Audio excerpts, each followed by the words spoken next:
কোনো বাঘের বাচ্চা নাই তাকবীর দেওয়ার জন্য? হ্যাঁ,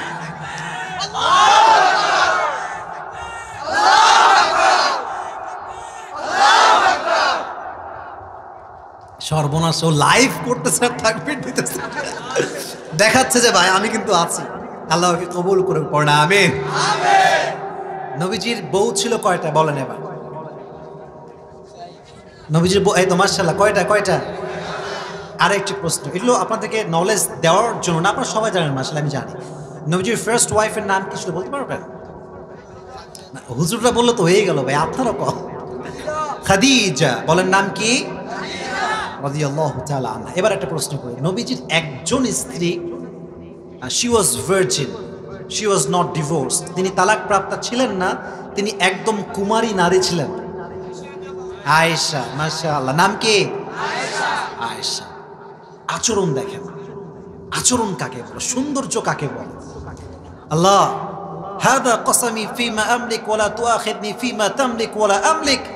আল্লাহ, আমার 11টা বউ আছে, আমি সবাইকে বেশি ভালোবাসি, সবার সঙ্গে আমি ইনসাফ করেছি, বাট আমি আমার আয়েশাকে একটু বেশি ভালোবাসি, তুমি এটা আমার বিচার করো না। সুবহানাল্লাহ পড়ে। আচ্ছা, বউয়ের সামনে কেউ যদি কয় আল্লাহ রে আল্লাহ, আমি আমার বউরে বড্ড ভালোবাসি, তার বউ যতই রাগ করুক না কেন 1 মিনিটেই পড়ে যাবে। কথা ঠিক আছে কিনা বলে? আর একটা হাদিস শোনায় আচরণের ব্যাপারে। একবার মজলিসে নবীজি বসে আছেন, এইভাবে বসে সাহাবায়ে কেরামদের সঙ্গে কথা বলছেন। হঠাৎ করে একজন সাহাবী দৌড় দিয়ে আসছে, নবী হে, একটা প্রশ্ন করতে চাই, বলো। নবী হে, মান তুহিব্বু আকসার, আপনি সবচাইতে বেশি কাকে ভালোবাসেন? নবীজি বলছেন, আনা উহিব্বু আয়েশাতা আকসার, আমি তো আমার বউ স্ত্রী আয়েশাকে সবচেয়ে বেশি ভালোবাসি। সুবহানাল্লাহ পড়েন। একবার বিশ্বনবী সাহাবায়ে কেরামদেরকে নিয়ে সফর থেকে ফিরে আসছিলেন, আধো আধো জ্যোৎস্না প্লাবিত রাত, চতুর্দিকে জ্যোৎস্নার আলোতে ভরে গিয়েছে। নবীজি বলছেন, আয়েশা শোনো, আজকে একটা প্রতিযোগিতা হবে, কম্পিটিশন। বলছেন আপনারা কম্পিটিশন, প্রতিযোগিতা। এখন তো আবার খেলা চলতেছে, তাই না? দেখছেন, সব জানে বিশ্বকাপ। এই বিশ্বকাপ চলে ঠিক আছে, বাট গোটা বিশ্বের যুবকদের সময়কে নষ্ট করে দিয়ে যায়, সময় শেষ। আচ্ছা, লিটন দাস সাকিবুল হাসান কয়টা 6 মারছে, এটা জেনে আমার কি কোনো সওয়াব আছে, কোনো লাভ আছে? সারাদিন এইটা নিয়ে পড়ে থাকে।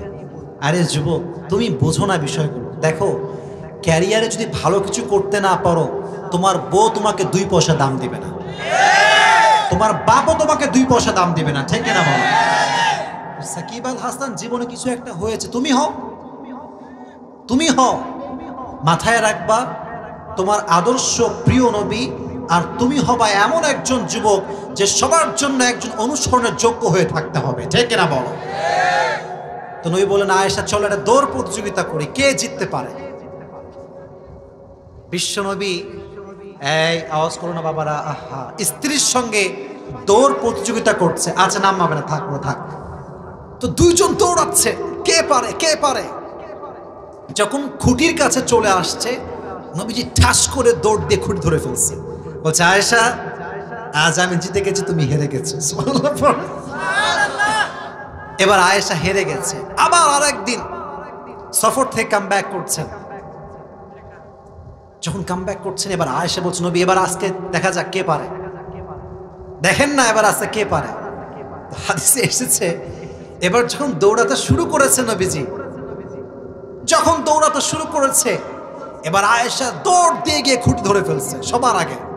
বলছে, হাদিহি বিতিলকা, নবী হে, সেদিন আপনি আমাকে হারাইছেন, আজকে আমি আপনাকে হারাই দিলাম। সুবহানাল্লাহ পড়েন। তাহলে বউয়ের সঙ্গে ভালো ব্যবহার এবং আচরণ করার দরকারটা আছে না নাই?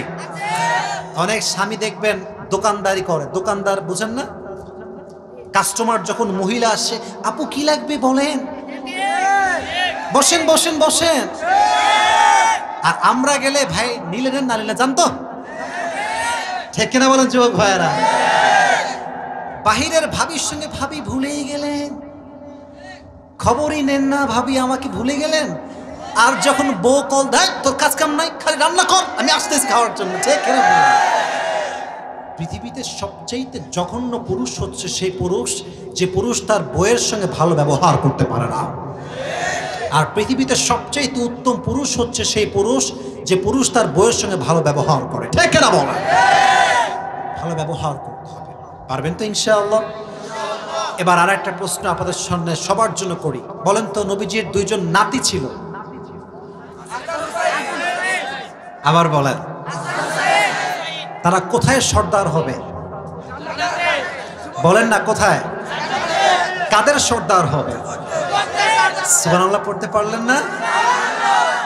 নবীজির নাতির সঙ্গে কেমন ব্যবহার ছিল একটু খেয়াল করেন। মুরব্বী আব্বাজানের শুনবেন। আজকাল তো মসজিদে ছোট্ট বাচ্চারা গেলে ঘাড় ধাক্কা দিয়ে অনেক মুরব্বীরা বের করে দেয়।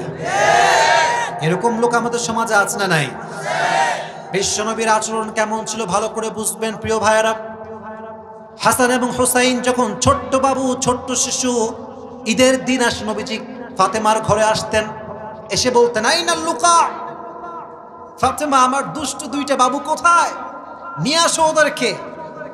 তো ফাতেমা রাদিয়াল্লাহু তাআলা আনহা গোসল করাতেন, চুল সিধি করাতেন, সাদা পায়জামা পাঞ্জাবি পরে তার নানার কাছে পাঠাতেন। সুবহানাল্লাহ পড়েন।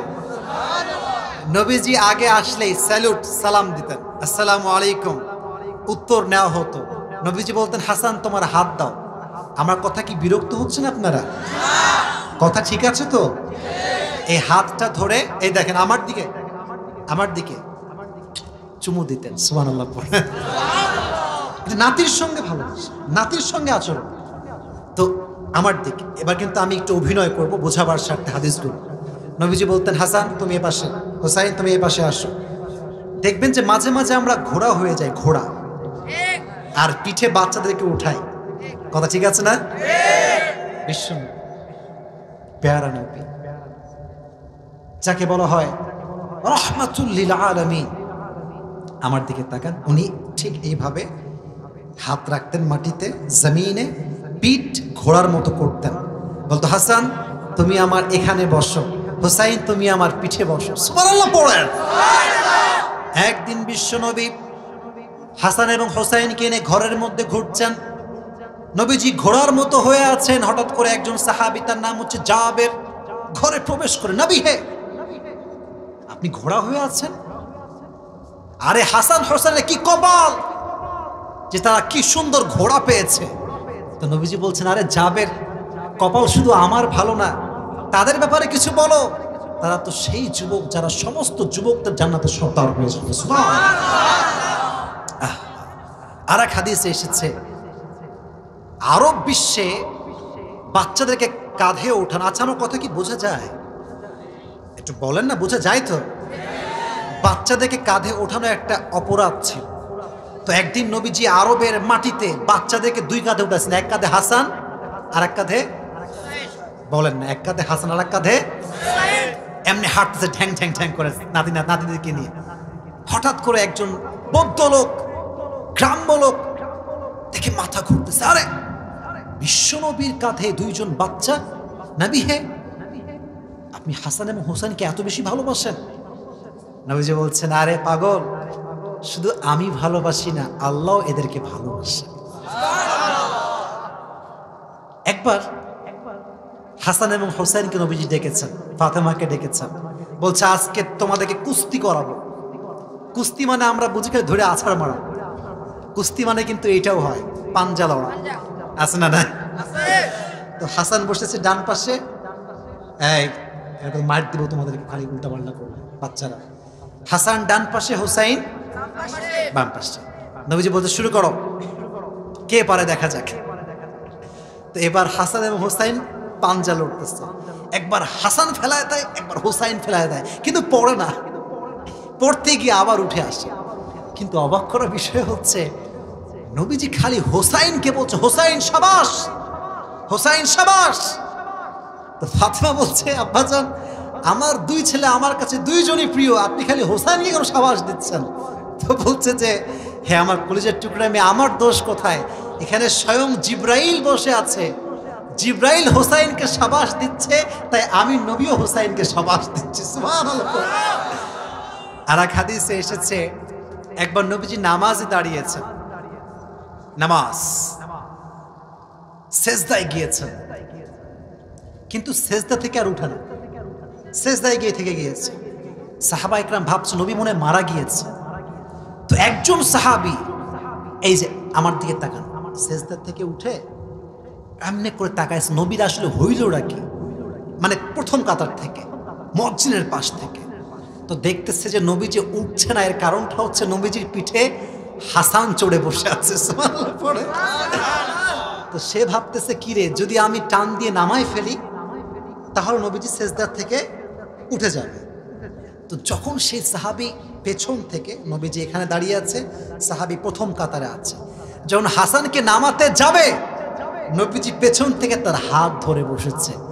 নবীজি ইঙ্গিতে বোঝাচ্ছেন আমার হাসান যতক্ষণ পর্যন্ত পিঠে থাকবে ততক্ষণ পর্যন্ত আমি তাকে নামাবো না। ভালোবাসা কাকে বলে, আচরণ কাকে বলে। আর আমাদের মুরব্বীরা বাচ্চা যদি একটু আওয়াজ করে ফেলে, নামাজে তোর বাপের নাম কি রে, তোর বাড়ি কোথায়, ঠিক কিনা বলেছে?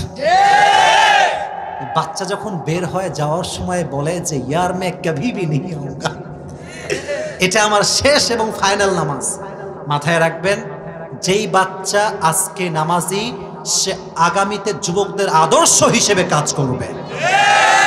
আর যে বাচ্চা আজকে নামাজি হচ্ছে না, তার বয়স 8, 9, 10, 11, সে আগামী ডাকাত হবে, দেশের টাকা, দশের টাকা বিদেশের মাটিতে পাচার করে বেড়াবে। বাচ্চাদের সঙ্গে সুন্দর ব্যবহার করবেন। রাজি আছেন? ইনশাআল্লাহ। শুনি নাই ইনশাআল্লাহ। পেছনে আব্বাজানরা একটু বলেন ইনশাআল্লাহ। ইনশাআল্লাহ। এটা মুরব্বীদের জন্য বড় দামি কথা। মাথায় রাখবেন, মুরব্বীরা যেমন ব্যবহার করবেন তেমন সম্মান পাবেন। আমার একবার প্রোগ্রাম ছিল গাজীপুরে, শ্রীপুর আছেন এখানে? শ্রীপুর কোথায়, কত দূর এখান থেকে?